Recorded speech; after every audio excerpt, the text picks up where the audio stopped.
Hello, and welcome to the North Coast Journal Preview, where we take a look at the stories being covered in the current edition of the North Coast Journal. I'm your host, Dave Frank, and I'm joined this week by Jennifer Fumiko Cahill, Arts and Features Editor, and Thad Greenson, News Editor at the North Coast Journal. Welcome, guys.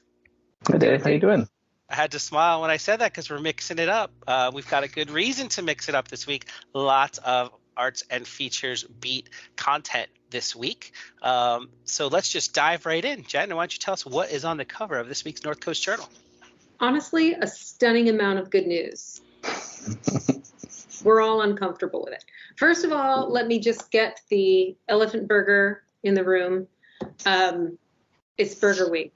And so, yes, in fact, if you're looking at our cover, that is a cow being abducted into a giant burger spaceship. Excellent. It's our little weekly world news vibe that we did this week. And hide your cows. Yeah, poor cows, man. There is, however, one veggie option, I think, on this. And it's equal opportunity. I think there's a lamb one, too. I think it's like, is it 24 burgers, Thad? Sounds about right. So this is not actually an editorial product. We don't choose these. We don't come up with them. We don't get to eat them for free. Write a letter if you feel strongly about that. And we just kind of go through and proofread them. And that's when we find out, when we're putting together the paper, that's when we find out what the Burger Week stuff is. And we've been doing it for a few years now, and it's very popular. Burger joints and places that are only dabbling in burgers right now are making specialty items that are limited time only. And there are trends this year. The first one, pineapple. There are 4 different burgers with pineapple on them. One in the form of chutney, one has a grilled ring. I think there's a hunk of fresh pineapple on another, but pineapple is having a moment. I don't know. How do we feel? So if you're asking me, I am a very recent convert. I was a Luddite for a while when it came to pineapple at all. But after nearly 20 years of living out here, I've been exposed to it enough times, and I keep trying it. And then I just had it last week, and I realized how much I love it. So I'm a full convert now. Grilled pineapple. See, I will say that I like pineapple in many things, but I'm not sure I want it anywhere near my burger. This is the time to find out that. I could be wrong. I'm curious to see where the local conversation goes because, as you know, pineapple on pizza, divisive. Very. Splitting us apart. Mostly angry Italians out there getting mad about Yes. Yeah, I follow this great Twitter account called Italians Mad About Food. And it's the pineapple pizza shade is astounding. It's not even shade, it's just attacks. But I'm curious to see what happens if this continues to be a thing. I think the most outrageous burger in the list has got to be Elvis's Heartbreak Burger at the Alibi. It's got the shortest description, but it's got peanut butter and bacon. Elvis. So my wife loves a restaurant in San Diego that has an Elvis burger. And they feel so strongly about it, this establishment, that they offer a money-back guarantee. And so last time we went there, I was like, well, might as well. And it was really, really good. Like, it was a lot. I mean, I felt it for some time afterwards, but it was delicious. It was extra. You didn't go into the light, though, and that's what's important. I think some of the other trend that I'm seeing in the burger world is, there's always mushrooms. There's always something that's, like there's a meatloaf burger. There's one that's a poutine burger. The delightful French Canadian cheese curds and gravy on top of fries on top of a burger. Hit Papa Willie's for that if you dare.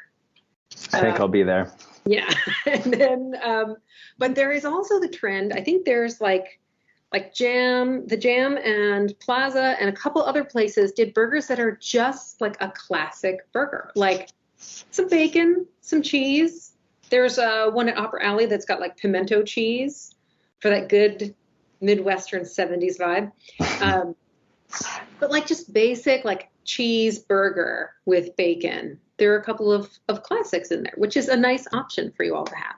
And I know they're doing a contest. Our marketing department is doing a contest where people can send selfies with their burger and win prizes, etc.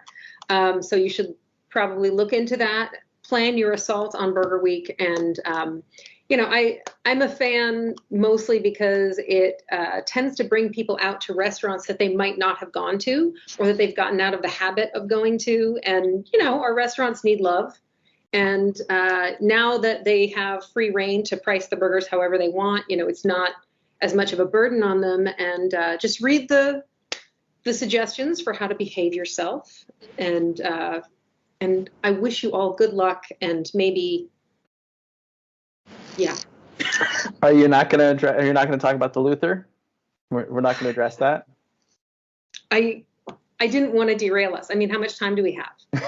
The pub at the Creamery is doing a burger on a donut. What?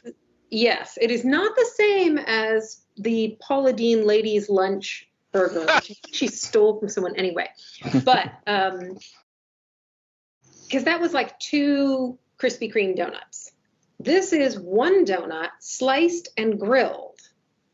So like toasted donut, and then with the burger in the middle. Now, we've had pizza with burger in the middle in the past. We've had some wild stuff. But yeah, I think this one rivals the Elvis in wildness. In wildness, yes. I think it might take the wildness donut, as it were. It just doesn't look as crazy. So one thing you didn't mention is Burger Week. What's the week? So when does it start, and how long do we have to try all these places? So put on your loose pants because it is from September 23rd to October 2nd. Count it out. That's 24 burgers. Like, I believe in you. Right. 24 burgers in 9 days. It's not even 3 burgers a day. Wow. It's like I don't even know you that. But we can take one for the team and do our best shot and try to get out there and explore the list and, kind of make a fun week out of it. Yes. And, Godspeed, everyone. Bring napkins and wear a dark shirt. That's my advice. Stretch pants. Yes. Stretch waist. That's a key. Yeah. All right, cool. Well, thank you for kicking off Burger Week. And like I mentioned, I think last year, there's that really cool pull-out section, and it's got like cool graphics and pictures to make you salivate, and also prices, so you're not surprised. So that's a really cool feature too. So thanks for, you guys sponsoring this. This is really great. Our production department even put together a burger map so that that's right. I will be standing over a floor-sized one, moving pieces around. I'm planning world domination. Speaking of world domination, that might be a great segue to the next feature that you have to report on today. Why don't you tell us who's coming to town? In case you haven't heard, and if you haven't heard, what have you been doing? Sara Bareilles, Grammy-winning, Tony and Emmy-nominated actress, singer, Broadway composer, Sara Bareilles, who is also from Eureka, is coming to town. October 16th, she'll be playing a free concert out in Halverson Park. And it is kind of epic, I think. It's something that she's been in talks with Eureka about since basically the pandemic started. She was on tour when the pandemic started, and then when it shut down, she won her Grammy in that same time. And I talked to Mayor Susan Seaman, and she was saying, at that time, she was like, well, we should do some sort of a Sara Bareilles Day. She was actually on a walk with our staffer and freelancer, Linda Stansberry, and she was like, I'd love to do like a Sara Bareilles Day. And Linda was like, well, you're the mayor. And so She's interestingly, I thought this was really sweet. She sent a letter, on paper in an envelope Old school. with Sarah's mom when she was going to visit because she knew her from around. And Sarah got the letter, and then they started talking, and they started having Zoom meetings. And at first, Mayor Seaman was like, well, maybe we could just do like a Zoom thing where we congratulate her for her Grammy win. And then, well, maybe we'll have a concert because Sarah wanted to play a concert. She's wanted to do it for a long time.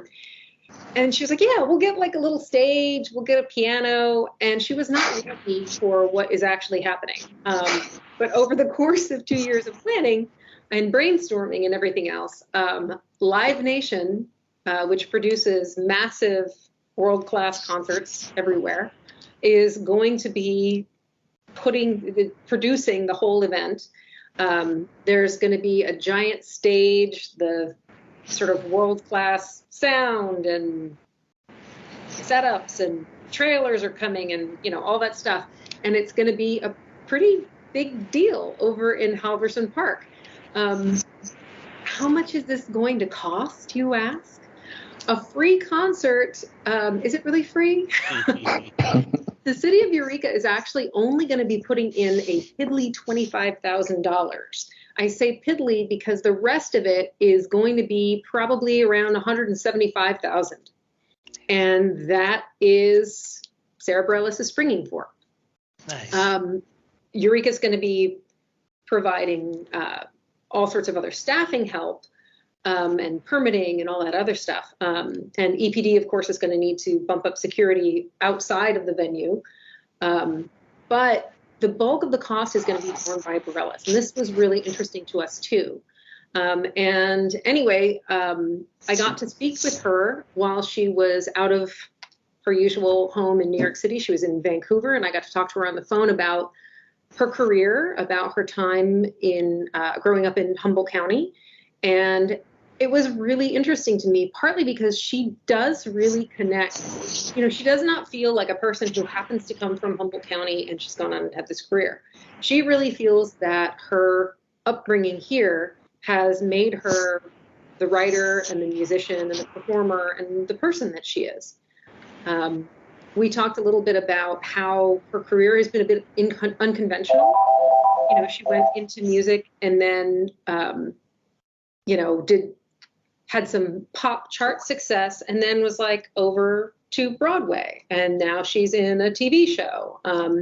She did the score for the musical adaptation of Waitress, the music and lyrics for all those Broadway songs, which is what her Tony nomination is for. And it's a really interesting way to look at somebody's career, to think about how their hometown's values, and not even just values, but what she describes as scrappiness, the sort of Humboldt independence. She talked about how being from Humboldt and being a little bit maybe contrary, being a little bit feisty, helped her to say no to a lot of things, helped her to walk away from projects she didn't feel good about, how it helped her take what she said are left turns in her career, and to really feel like she can do stuff herself. The DIY vibe of Humboldt and Eureka gave her that courage to go and do stuff she hasn't tried before, and not necessarily let fear of doing something new stop her. And she talks about all the different times she's had to really say no, which, as you know, in Humboldt, we're really good at. And, she talks about her formative years, and she actually has a memoir that is organized by songs, a memoir of her life so far, as she puts it. And a lot of that writing is out of Eureka. And she talked to me about how Eureka really made her the writer that she is. Everything from, bullying experiences in school, which are not so great. And then taking those experiences and, letting them make you a more compassionate person. And, her connection to nature, the way that, it's hard to be it's hard to not feel connected to a place like Humboldt, right? It's hard to get to fully yourself when you are like an ant to the kinds of trees we have around here. And, she talked about how the theater community really showed her the world she wanted to be in. And, shout out to local community theater, because, your friends and neighbors who go and do all this stuff for free and dedicate their lives to it, it's pretty great. It's a pretty wonderful, like a nursery we have growing all kinds of local talent, and including Sara Bareilles. And I think it's going to be fun. The show is sold out. I was on the waiting list to get tickets. But I think it's going to be really great. And pray for clear skies on October 16th. Fantastic. Thank you so much for giving us the backstory. I think for folks like myself, it was really insightful, and also there's a lot more in the article too. But like, for example, that Sara is very generous with her giving locally. She's doing a fundraiser down in San Francisco, so if you can't get tickets here, maybe you could go down there and see her. Yeah, and that fundraiser on the 14th is actually going to go to pay for basically a brand new theater and music setup at the Boys and Girls Club of the Redwoods, including a recording studio. And I mean, just think of the impact that's going to have on local kids in need. It's going to be phenomenal. Fantastic. Thanks again, Jen. I look forward to connecting with you again next week. Hey, Thad, why don't you tell us what's going on the news beat this week in the time we've got left? Yeah, the other than Sara Bareilles coming to town to do a free show, the big news this week is a controversy that's spurred up around PG&E. PG&E, this news broke kind of late last week and has been steadily developing, and I'm sure will develop in the weeks to come.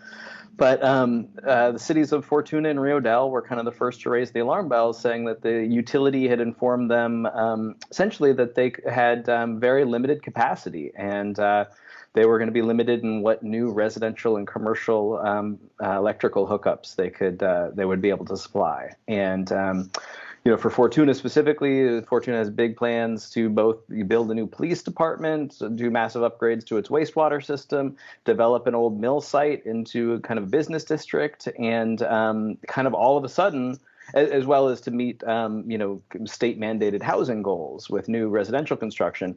And all of a sudden, kind of all of these plans are thrown in jeopardy. And what PG&E has said is that it will take 7 to 10 years and $900 million in improvements to the grid in the southern portion of Humboldt County to kind of increase capacity to where they can start bringing on some of these bigger projects. And so this obviously has huge ramifications for all kinds of development through the Eel River Valley and southern Humboldt, including like the building of the new Gerald Phelps Hospital, which has been in a massive fundraising campaign for years now and had just kind of gotten to the point where they could start construction plans for a new emergency room and wing of the hospital down there that would meet new seismic standards.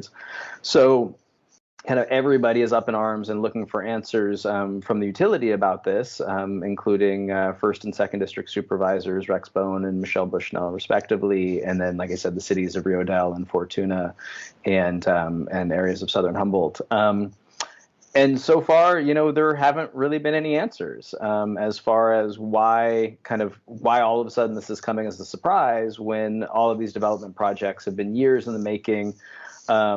There has been ongoing communication between these municipalities and PG&E about these plans, both through like kind of general plan process, but then also, with site specific plans. And so everybody feels a little bit blindsided, and everybody, is a bit daunted that what putting these plans on hold for 7 to 10 years might mean. So to be clear, this is sort of a blind side, and there's not a lot of answers out there yet. But what's the feedback loop that's happening now that this information's making the rounds? Do we know what's potentially going to happen or how we're going to address it in any way as a community yet? No, is the short answer. I think that a lot of stakeholders have all kind of unified and come to the table at this point to talk to the company about what can be done. So State Senator Mike McGuire has been involved, and there's efforts to get the governor's office involved, trying to find kind of a more rapid solution to the capacity issues that will allow some of these developments to move forward. But right now there aren't really any clear solutions. The utility is saying, it just simply does not have capacity, no matter kind of the backstory of how we got here and why there wasn't clear communication on the front end and throughout these planning processes. They're saying right now we just don't have the power to hook up new development, or at least large scale new development, and that's not something that is as easy as flicking a switch. That's going to take some real infrastructure improvements. And so how those are done, at what rate, and how they're funded, kind of all is up for discussion. And so it's possible, theoretically, that the state could bring a lot of funding to bear to expedite this process. But that's all unknown at this point. The article's title is dire, so you go from not knowing about something to full blown dire within just a couple of days. It's pretty disheartening, but I'm glad at least that you got your finger on the pulse and at least letting us know and keep us in the loop. Yeah, I mean, it's hard. It's just hard to overstate the degree of concern that's out there. Mayor Pro Tem Tammy Trent in Fortuna, in a story that we're moving for the Ferndale Enterprise this week, says this is the kind of thing that can bankrupt a city. I think that's a little bit hyperbolic, but it speaks to just kind of the level of concern that's out there. So speaking of levels of concern, what else you got going on this week on the news beat? The segues this week. I tell you. On point with the segues. So the other one, and this is a story we've been reporting on, for weeks now, and I'll just touch on it briefly. But the Humboldt County Board of Supervisors voted on Tuesday to censure Planning Commission Chair Alan Bongio, which is just essentially a formal reprimand, and to ask that he step down as the commission's chair. And that was by a unanimous vote that included an aye vote from Rex Bone, the first district supervisor who appointed him. And this is obviously continued fallout from the racist and offensive comments Commissioner Bongio made at the August 18th Planning Commission meeting that drew really strong rebukes from the Wiyot tribe and the Blue Lake Rancheria specifically, but also calls for his resignation from a variety of nonprofit groups. So it remains to be seen if Chair Bongio will step down from that position. He would still serve on the Planning Commission. He just wouldn't be its chair. I think we'll know more about that when the commission meets early next month. And then meanwhile, Mr. Bongio also serves as the president of the Humboldt Community Services District, and a fellow district board member has brought forward an agenda item that'll be heard next week, asking that he be removed from that position as president of that board. So the fallout from his offensive comments continues, and we'll see how those play out. So there's more in the article for different feedback from different local officials, basically all sort of reiterating that this is not just a teaching moment. This is actually also, there needs to be some accountability. Mm-hmm. So we'll see. I think Rex went, not to put words in your mouth, of course, Rex went far enough to say where his own moral code is, that like I'll do my piece for the censor, but I'm not going to respond to cries to boot him out of there. Is that the gist of it? Yeah, Supervisor Bone made some interesting comments. I'd encourage folks to read the story to kind of get the full gist. But he made repeated reference to Mr. Bongio being a friend of his for more than 5 decades. At one point said, it definitely condemned Mr. Bongio's comments, said that they, I think, were reprehensible. But also at one point said, I'm not going to fire my friend, and was drawing a firm line that he was not going to remove him from the commission. Also made an interesting comment about kind of that Mr. Bongio had just had a bad day and had caught the fever, which I'm not sure. And it was just an odd turn of phrase in reference to somebody saying some kind of outlandishly offensive things on behalf of a public body. But So I will again point people to the article. There's a lot in there about the teaching moment aspect and internalizing those changes as opposed to just starting an apology with, if I offended you, but that's not such a great apology. But again, I'll let the quote speak for itself in there. Thad, thank you so much for covering these two really important issues for us. I look forward to speaking with you again next week too. Likewise, Dave. That's about all the time that we have. Thad and Jen, this was great. North Coast Journal is available on newsstands now. Pick one up, stay informed. Also available online 24/7, so you can check them out anytime. And again, I'm going to put in a pitch for Burger Week. It's near and dear. Thanks everybody out there for listening, and take care until next time. Bye, guys.